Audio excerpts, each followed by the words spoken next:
বিমস্টেক শীর্ষ সম্মেলনের ফাঁকে ভারতের প্রধানমন্ত্রী নরেন্দ্র মোদি এবং বাংলাদেশের অন্তর্বর্তী সরকার প্রধান উপদেষ্টা মোহাম্মদ ইউনূসের মধ্যে সৌজন্য সাক্ষাৎ হতে পারে। তবে সরকারি সূত্র জানিয়েছে, আনুষ্ঠানিক দ্বিপক্ষীয় কোনো বৈঠক হবে না।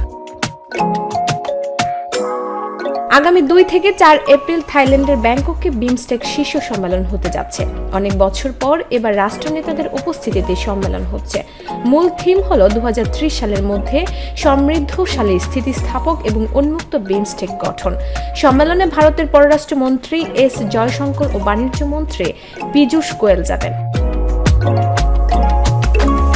তাদের সঙ্গে বাংলাদেশের পররাষ্ট্র উপদেষ্টা তৌহিদ হোসেনের সঙ্গে পৃথক বৈঠক হতে পারে। এই গোষ্ঠীর সদস্য রাষ্ট্রগুলোর মধ্যে রয়েছে বাংলাদেশ, ভুটান, ভারত, মিয়ানমার, নেপাল, শ্রীলঙ্কা ও থাইল্যান্ড।